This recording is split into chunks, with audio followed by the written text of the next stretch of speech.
Very good afternoon to all the students. Today we are going to study about the phylum Ctenophora. आज हम किसके बारे में पढ़ने वाले हैं? टीनोफोरा. जो टीनोफोरा फाइलम में सबसे इम्पॉर्टेंट करेक्टरिस्टिक जो होता है और हम कह सकते हैं जो डिफरेंट करेक्टरिस्टिक्स होता है वो क्या होता है? That is bioluminescence. Bio means biological protein present होता है जो कि ल्यूमिनिसेंट, जैसे कि यहाँ देख रहे हैं कि इसके अंदर चमक है, लाइट है. रात के टाइम पे जो लाइट जलती है, अंधेरे में हमें जो लाइट दिखती है वो क्या प्रॉपर्टी होती है? बायोल्यूमिनिसेंट प्रॉपर्टी होती है. तो bio means the living organism show the luminescence, चमक दिखा रहा है. ठीक है, तो ये प्रॉपर्टी किस में होती है? टीनोफोरा के अंदर. अब टीनोफोरा जो एनिमल्स हैं, फाइलम वाले एनिमल्स हैं, उनको मेनली हम क्या कहते हैं? सी वॉलनट या कॉम्ब जेली. सी वॉलनट क्यों कहते हैं? क्योंकि उनकी शेप कैसी होती है? जस्ट लाइक अ वॉलनट. उनकी बॉडी कैसी है? जस्ट लाइक अ वॉलनट. ठीक है. दे आर एक्सक्लूसिवली मेरीन, वो मतलब सिर्फ मेरीन वाटर में ही मिलते हैं और रेडियल सिमेट्री दिखाते हैं. रेडियल सिमेट्री का मतलब क्या है? रेडियल सिमेट्री का मतलब है कि they are showing only the radial symmetry. Radial symmetry का मतलब है कि हम उसको किसी भी प्लेन से अगर काटते हैं, लाइक अगर हम इसको किसी भी प्लेन से काटते हैं, राइट, आइदर दिस प्लेन और आइदर दिस प्लेन और आइदर दिस प्लेन, ये क्या दिखाएगा हमें? It will show the it will show symmetry.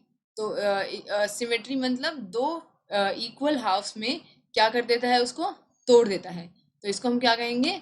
Radial symmetry. Next is the tissue level. अब जो ऑर्गेनाइजेशन है यहाँ पर कैसे आ जाती है? टिश्यू लेवल ऑर्गेनाइजेशन आ जाती है. और ये ऑर्गेनिज्म कैसे हैं? डिप्लोब्लास्टिक हैं. ठीक है. जो बॉडी के अंदर इसमें 8 एक्सटर्नल रोज होती हैं जिनको हम बोलते हैं ciliated comb plate, which help in locomotion. जो किस में हेल्प करती हैं? इनकी लोकोमोशन में हेल्प करती हैं. दैट इज ये जो इसमें ये 1 2 3 4 5 6 7 8, ये जो सीलिएटेड कॉम्ब प्लेट हैं, ये इसमें कितनी होती है? 8. और ये इनके लोकोमोशन में इसको रोटेट करके, मतलब ये जो लोकोमोशन करता है उसमें इसको हेल्प करती हैं. फिर है डाइजेशन. कैसा होता है? एक्स्ट्रा सेलुलर भी होता है, मतलब एक्स्ट्रा सेलुलर मतलब कैविटी के अंदर भी होता है और इंट्रा सेलुलर भी होता है. और ये क्या शो करते हैं? बायोल्यूमिनेसेंस, मतलब the living organism to emit light. Bio means living organism, luminescence emitting light. ठीक है. So these organism is well marked in Ctenophora. तो ये बायोल्यूमिनेसेंस वाली जो प्रॉपर्टी है ये मेनली हमें कहाँ देखने को मिलती है? टीनोफोरा में. और ये क्या होते हैं? Hermaphrodite. Hermaphrodite means the male and the female organs are present in to the same organism. एक ही ऑर्गेनिज्म में मेल और फीमेल दोनों ऑर्गन प्रेजेंट होते हैं. रिप्रोडक्शन कैसे होता है? Only by the sexual means. सिर्फ सेक्सुअली इसमें रिप्रोडक्शन होता है, कोई एसेक्सुअल रिप्रोडक्शन नहीं होता. जैसे कि sexual reproduction means the fusion of male and female gamete से ही इनका रिप्रोडक्शन होता है. दूसरा है fertilisation is external with indirect development. Fertilisation कैसी है? एक्सटर्नल है, मतलब जो स्पर्म और एग हैं वो वाटर में रिलीज हो जाते हैं और वहां जाकर फ्यूज होते हैं. और जो टीनोफोरा है मेनली वो कहाँ रहते हैं? वो सरफेस पे रहते हैं. वो वाटर की सरफेस पे प्रेजेंट होते हैं rather then in the shallow water. Water के नीचे नहीं रहते. ठीक है. और इनडायरेक्ट डेवलपमेंट का मतलब है कि जो larva free living stage of larva होती है. फ्री लिविंग मतलब जो इसकी लार्वा स्टेज होती है जायगोट के बाद वाली जो लार्वल स्टेज होती है वो इंडिपेंडेंट होती है और थोड़े टाइम के बाद वो एडल्ट बन के it will develop into a complete organism. इसके एग्जाम्पल है pleurobrachia and ctenoplana. Okay. The pleurobrachia and the ctenoplana. This is the example of pleurobrachia. This is all about the Ctenophora. Now the next phylum is also there, Platyhelminths. What do you means by the Platyhelminths? Platy means flat. The platy का मतलब क्या होता है? Flat. और helminths का मतलब होता है worm. जैसे कि यहाँ पे ये लिखा भी हुआ है कि this is the meaning of platyhelminths, means the flat body worms. Body कैसी होती है इनकी? फ्लैट होती है. डॉर्सल वेंट्रल बॉडी क्या होती है? फ्लैट. डॉर्सल वेंट्रल का क्या मतलब है, हमारी बॉडी में भी क्या होता है, डॉर्सल और वेंट्रल साइड होती है। जो हमारा फ्रंट है मतलब फेस वाली साइड वाला जो बॉडी का पार्ट है वो हमारा डॉर्सल पार्ट है, और जो हमारा बैक वाला पार्ट है वो क्या है, वेंट्रल पार्ट है। तो इनकी जो बॉडी है वेंट्रल और डॉर्सली और वेंट्रली फ्लैट होती है, that we seen this is, ये एक वॉर्म है लीवर फ्लूक, और ये क्या है इनकी body, flat, it's just like a strip. ये जो हमें टेप वॉर्म दिखने को मिल रहा है ये कैसा लग रहा है देखने में, it's just like a strip, strip की तरह दिख रहा है। These are mostly endoparasite found in the animal including human being. Endoparasite कौन से होते हैं, जो किसी लिविंग ऑर्गेनिज्म की बॉडी के अंदर रहते हैं, means either in the cell और इन द कैविटी। ठीक है, तो ये पैरासाइट मेनली कहाँ रहते हैं, कैविटी के अंदर, तो ये क्या है, एंडोपैरासाइट। फ्लैट वॉर्म और बाइलेटरल सिमेट्रिकल, मतलब अगर हम इनको लेंथ वाइज अगर काटेंगे तो ये दो पार्ट में क्या होगा, डिवाइड होगा इक्वल हाफ्स में। जैसे कि अगर हम इसको यहाँ से इसको भी और इसको भी अगर सिर्फ इसके बीच में से काटना शुरू करेंगे तो ये क्या होगा, this one and this one are the two symmetrical half, तो इसलिए सिमेट्री कैसी है, बाइलेटरल। उसके बाद आता है ट्रिप्लोब्लास्टिक। अब यहाँ पर क्या आ गई है हमारे पास, कौन सी स्टेज स्टार्ट हो गई है, यहाँ से प्लेटीहेल्मिन्थ से लेकर आगे की जो ऑर्गेनिज्म अब रहेंगे वो क्या रहेंगे हमारे पास, ट्रिप्लोब्लास्टिक। और इससे पहले जितने भी हमने करे हैं दैट इज जो जो हमने क्लास अभी करी हैं, टीनोफोरा, पॉरीफेरा, ठीक है, सिनेडेरिया और Coelenterata, they all are they all are what, they all are diploblastic, and this is the stage where we start the triploblastic, means ectoderm, mesoderm and endoderm. And acoelomate animal have organ level of organization, इनकी organisation कैसी होती है, organ level, मतलब इसमें organ बनने भी शुरू हो जाते हैं, और लेकिन इनके अंदर सिलोम जैसी कैविटी प्रेजेंट नहीं होती। मतलब मीजोडर्म और एंडोडर्म के बीच में, मीजोडर्म के जो पूरी लेयर है वो पूरी सेल्स के साथ ही भरी रहती है। जैसे हमने देखा था, ये क्या है हमारी एक्टोडर्म, ये इजोडर्म और ये एंडोडर्म। तो यहाँ पर कोई कैविटी प्रेजेंट नहीं रहेगी, यहाँ पर क्या रहेंगे, मीजोडर्म के बाद सेल ही प्रेजेंट रहेंगे, मतलब सिलोम प्रेजेंट नहीं रहेगा। तो ये क्या है, acoelomate. Organ system particularly packed होता है, उसके अंदर कनेक्टिव टिश्यू भी होते हैं। कनेक्टिव टिश्यू मतलब जो एक ऑर्गन को दूसरे ऑर्गन से जोड़ने का काम करते हैं। जैसे हमारी बॉडी में बोन्स हैं, muscles, like our bones, ligaments, cartilage and the blood. तो इस तरह के कनेक्टिव टिश्यू भी हमें इसमें देखने को मिलते हैं, जिनको हम बोलते हैं पैरेनकाइमा। इसमें ऑर्गन सिस्टम में जो कनेक्टिव टिश्यू का काम करते हैं उनको हम क्या बोलते हैं, पैरेनकाइमा।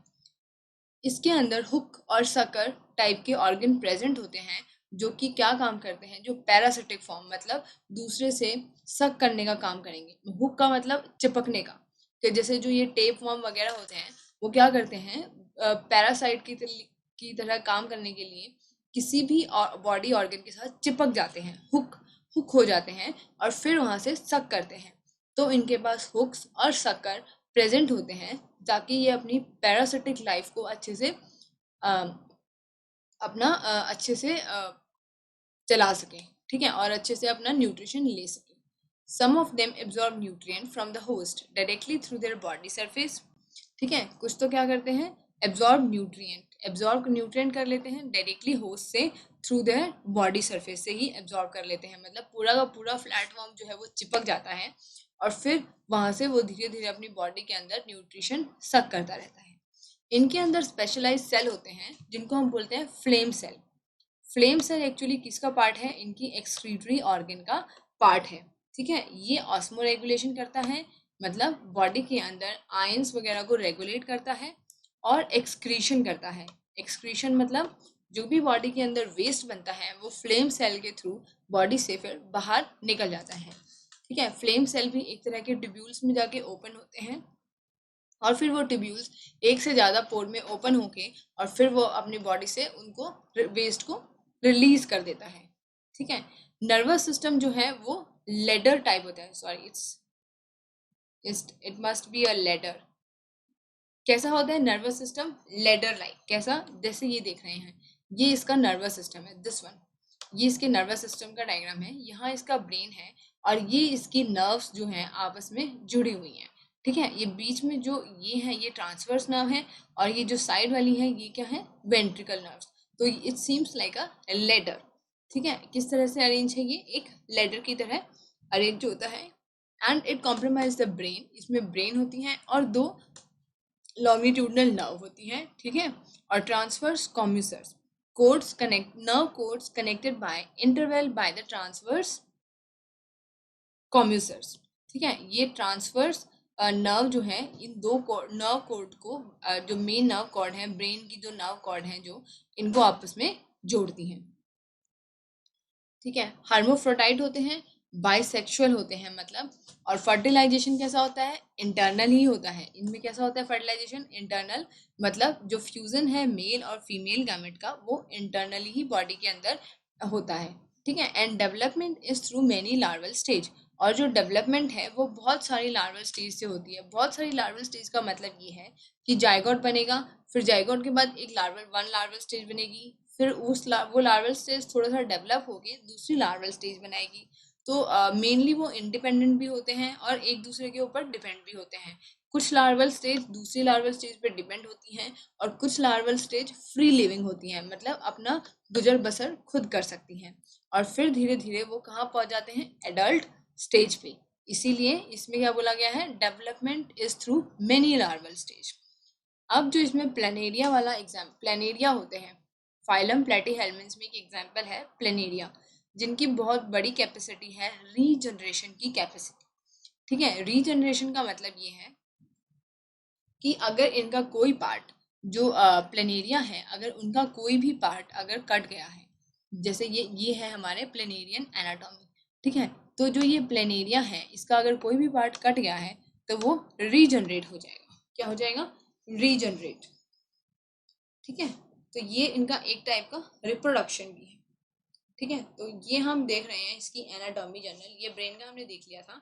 और ये इसके अंदर गैस्ट्रोवेस्कुलर कैविटी है, ये फेरिंग्स एक्सटेंडेड माउथ है, इसके अंदर आई स्पॉट्स भी हैं और ये इसका क्या है? ऑरिकल। ऑरिकल से हम समझ सकते हैं कि इसके अंदर थोड़ा थोड़ा हार्ट डेवलपमेंट भी स्टार्ट हो गया था। ठीक है, और गैस्ट्रोवेस्कुलर कैविटी है तो फेरिंग्स और एक्सटेंडेड माउथ प्रेजेंट है जहाँ से फीड करता है और यहाँ से वो अंदर एंटर करता है। दिखता तो ये फ्लैट ही है, पर these are the pores very small और we can say not that much recognisable in a complete structure. एक पूरे कंप्लीट स्ट्रक्चर जो होता है प्लेनेरिया का, उसमें हम ये अच्छे से नहीं देख पाते हैं। तो that's why I am showing you anatomy, but you have to only draw this type of diagram is that. और जो टेपवर्म और लीवर फ्लूक हैं वो मेनली क्या होते हैं हमारे लिए? हार्मफुल होते हैं। क्या होते हैं? मेनली हार्मफुल होते हैं। जो एक टेपवर्म है उसका साइज आप एक बस, जो एक बस होती है उसकी लेंथ जो है उसके जितना भी हो सकता है और उससे बड़ा भी। ठीक है, तो दैट इज, और टेपवर्म और लीवर फ्लूक क्या है? कुछ डिजीज कॉज करते हैं। अब वो डिजीज हम देखते हैं, जैसे ये टेपवर्म और एनिमल है या लीवर फ्लूक है। कई बार क्या होता है कि फार्मर्स जो हैं वो सीवेज वाटर यूज करते हैं because of lack of water, ground water, well water, tubewell water की वजह से वो डायरेक्टली सीवेज वाटर यूज करते हैं। अब उस सीवेज वाटर में इतनी कंटेमिनेशन है, it having lot of contamination, मतलब बहुत ज़्यादा गंदगी है उसके अंदर और इन्फेक्शंस हैं उसके अंदर, bacteria, worms and other harmful living organism है। तो वो भी सारे के सारे फिर क्या करेंगे? फूड के अंदर एंटर कर जाएंगे, मतलब हमारे वेजिटेबल्स में एंटर कर जाएंगे। तो दैट इज ऑल्सो, और वो वेजिटेबल अगर हम अच्छे से पका के नहीं खाते हैं तो that will cause a disease that is cause bye these flukes और टेपवर्म। ठीक है, तो अब हम और कुछ देखते हैं। और मेनली क्या होता है, जो बीफ वगैरह या जो पॉर्क वगैरह कंज्यूम करते हैं, जो पिग, जैसे कैटल मीन्स काउ, काउ का जो बीफ होता है, मांस जिसको बोलते हैं, और पिग, पिग के जो मांस को क्या बोलते हैं? पॉर्क बोलते हैं। जो उसको खाते हैं और उसको अच्छे से नहीं पकाते, उनके मेनली ये डिजीज होती है। ठीक है, तो beef tapeworm is a disease that is cause by the that is cause by beef tapeworm ही उसको बीफ टेपवर्म डिजीज कॉज करता है ड्यू टू दी